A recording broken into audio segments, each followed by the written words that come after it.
بس سفلس کی مثال میں نے آپ کو دی تھی کہ بیماری اندر کی طرف جا رہی، یہ بھی ایک قسم کا کینسر ہے، اور جب یہ بڑھ جائے اور ایک ایسی جگہ بیماری حملہ کرے جو انسانی زندگی کا مرکز ہے، جہاں اس نے دفاع کرنا ہے، وہ اگر ہار جائے تو پھر اس کوئی جسم علاج کی طرف متوجہ نہیں ہوتا، اس کے اندر ایک باغیانہ روح پرورش پا رہی ہے اور اس کو کوئی فرق نہیں پڑتا، اس میں طاقت نہیں کہ اس کو دبا سکے۔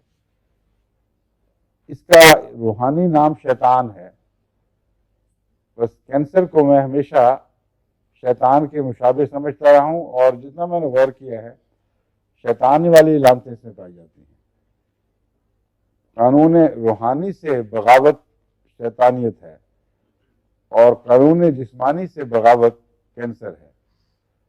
بس آپ نے اگر قانون جسمانی کو استعمال نہ کیا اور اس کے سامنے سر جھکا دیا اور بیرونی طریق سے بیماری کو دبانے کی کوشش کی، تو وہ جو قانون قدرت موجود تھا جس سے آپ نے استفادہ نہیں کیا، وہ بیکار ہو جاتا ہے۔ اس طرح بچے کو گودی میں اٹھائے پھریں تو اس کی ٹانگیں آخر جواب دے دیں گی، ساری عمر اٹھائے پھریں، کھڑا کر کے دیکھیں کبھی بھی نہیں کھڑا ہو سکتا، ربڑ کی طرح ٹانگیں ہوں گی۔ تو ایک حصہ نظام دفاع کے نظام کا آپ نے نظر انداز کیا اور وہ حصہ مفلوج ہو گیا، نیچے اتر گئے، دوسرا حصہ مفلوج ہوا، تیسرا حصہ مفلوج ہوا، یہاں تک کہ نظام دفاع میں اپنی پوری قوت اور اعتماد کے ساتھ بیماریوں کا مقابلہ کرنے کی صلاحیت کمزور پڑ گئی۔ یہ بیماری جب آخری درجے تک پہنچتی ہے تو پھر یہ کھل کھیلتی ہے نظام سے، منکر ہو چکی ہے، باغی ہو چکی ہے، کہتی ہے جو چاہے کرنا کر لو میرا، اور جتنا زور سے دبانے کی کوشش کرتے ہیں اتنا ہی شدت کے ساتھ یہ رد عمل دکھاتی ہے، جو شیطانی وصف ہے۔ بغاوت جس کو کہتے ہیں وہ کینسر میں پائی جاتی ہے، اور کنٹرول اس حد تک اٹھ جاتے ہیں کہ نارمل طریقے پر جو خدا تعالیٰ نے کنٹرول کے لیے نظام مقرر فرمایا ہے وہ کام نہیں کر رہا۔ امر واقعہ یہ ہے کہ ہر جسم کے خلیے میں اللہ تعالیٰ نے بڑھنے کی اور نشو و نما کی طاقت بخشی ہے، اور وہ دو طرح سے استعمال ہوتی ہے، ایک جسم کے افزائش کے لیے اور جسم کی صلاحیتوں کی افزائش کے لیے۔ ایک عمر تک اس طرح وہ بڑھنے کی صلاحیت کام دکھاتی ہے۔ بچہ پہلے سے بڑا ہو رہا ہے، اس کی آنکھ بڑی ہو رہی ہے، اس کی صلاحیتیں بڑھ رہی ہیں، اس کے دل میں طاقت ہے، اس کے مسلز اور بن رہے ہیں، دماغ کی جو ساخت ہے اس میں سیل موجود ہیں لیکن وہ زیادہ نشو و نما پانے لگ جاتے ہیں۔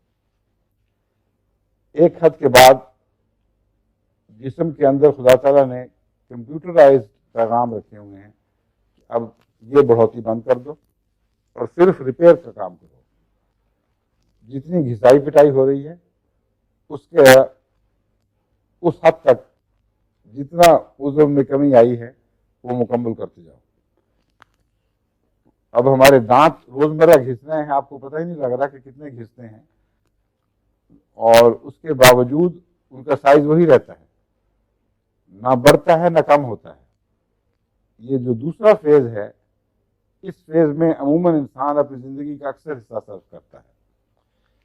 پھر ایک تیسرا فیز آتا ہے کہ جب گھسائی پٹائی مرمت سے آگے نکل جاتی ہے، اور پھر جسم کے اندر جو خلیے ٹوٹ رہے ہیں، انرجی پیدا کر رہے ہیں، ان کی صفائی کا نظام کمزور پڑ جاتا ہے، ان کی ریپیئر کا نظام کمزور پڑ جاتا ہے، تو وہ ٹاکسینز، وہ زہر جن کو اس درمیانی حالت میں جسم از خود نکال رہا تھا، وہ جسم کے اندر موجود رہتے ہیں۔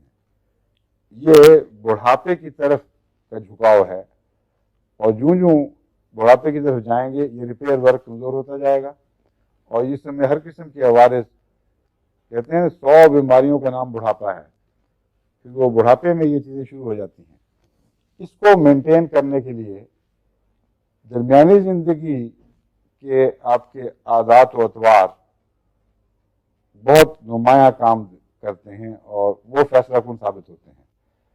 اگر آپ نے صحت کے اصولوں کے مطابق درمیانی زندگی گزاری اور اپنے جسم پر وہ سارے بوجھ ڈالے جن کو برداشت کرنے کے لیے اللہ نے اسے پیدا فرمایا ہے، تو دیر تک بڑھاپے میں بھی وہ اثر دکھاتے رہیں گے اور گراف اچانک نیچے نہیں گرتا. بعضوں کا گراف اچانک گرنا شروع ہو جاتا ہے، بلکہ جوانی کے درمیانی دور میں بھی وہ پہلے ہی وہ انحطاط پذیر ہو چکا ہوتا ہے. ایسے لوگوں کے لیے بڑھاپا جلدی آتا ہے، بیماریاں جلدی اس پر قبضہ کرتی ہیں.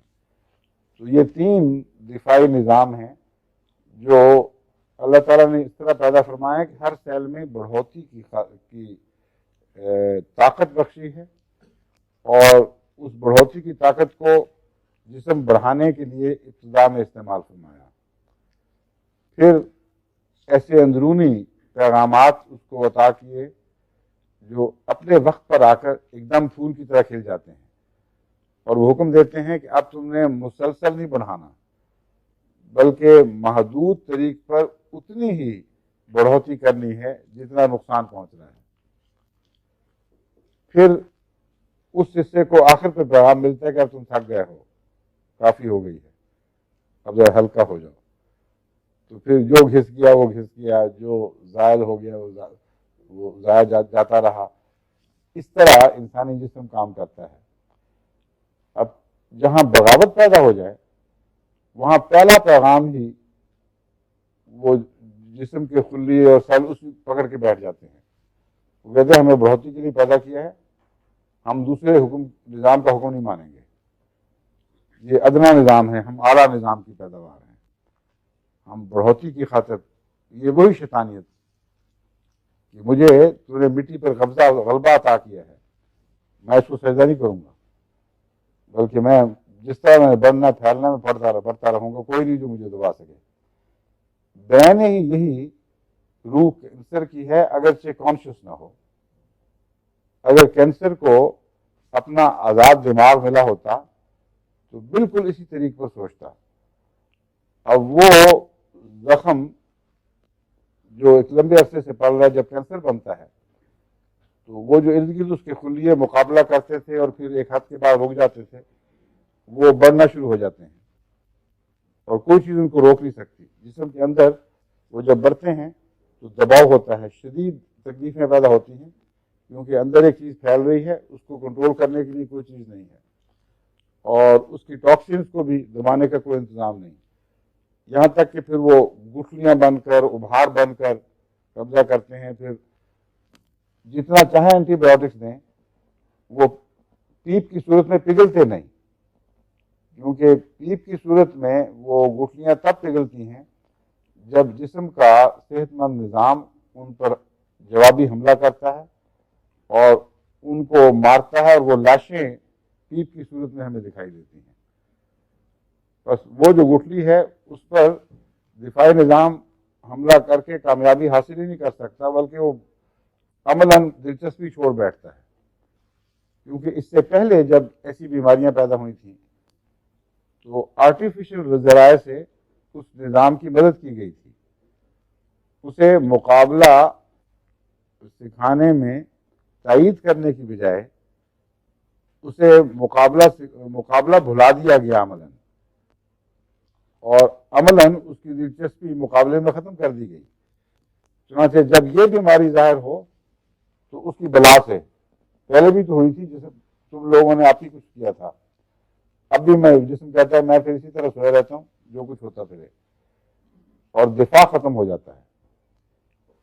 کینسر میں ہومیوپیتھک دوائیں کام دکھاتی ہیں اللہ کی فضل سے، لیکن اس کے لیے کچھ صبر کی ضرورت ہے، کچھ صحیح پیغام رسانی کی ضرورت ہے، اور اکانومی درست کرنے کی ضرورت ہے.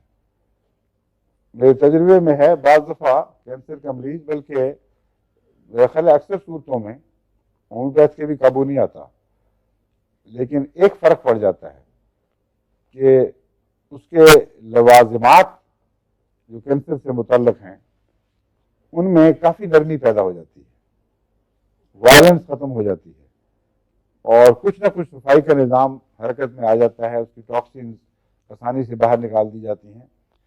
ایسا مریض زیادہ آرام اور آسانی کے ساتھ جان دیتا ہے بنسبت وہ مریض جس کو جبر کے ساتھ ٹھیک کرنے کی کوشش کی جائے. اب چاقو لگائیں کینسر پہ، بغاوت کرتا ہے ایک دم، اور اپنی سیکنڈریز بھیجتا ہے. اب یہ سروائیول کی روح ہے اصل میں، اور وہی زندگی کا بنیادی پیغام ہے کہ تم نے اپنی جان کی حفاظت کرنی ہے. بس زندگی کے اندر ایک اور زندگی پیدا ہو جاتی ہے، اور وہ آپ کی زندگی کے تابع فرمان نہیں رہتی.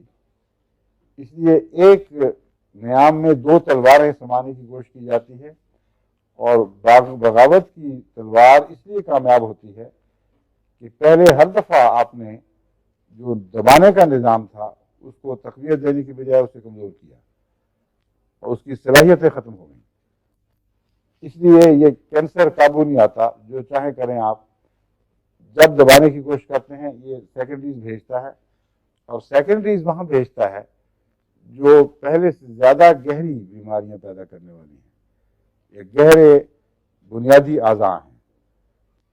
بس دماغ کی سیکنڈریز کڈنیز میں ظاہر نہیں ہوگی، دماغ کی سیکنڈریز لنگز میں ظاہر نہیں ہوگی، مگر کڈنیز کی سیکنڈریز یعنی ثانوی طور پر کینسر کے اثرات ظاہر جو ہوتے ہیں ان کو سیکنڈریز کہتے ہیں.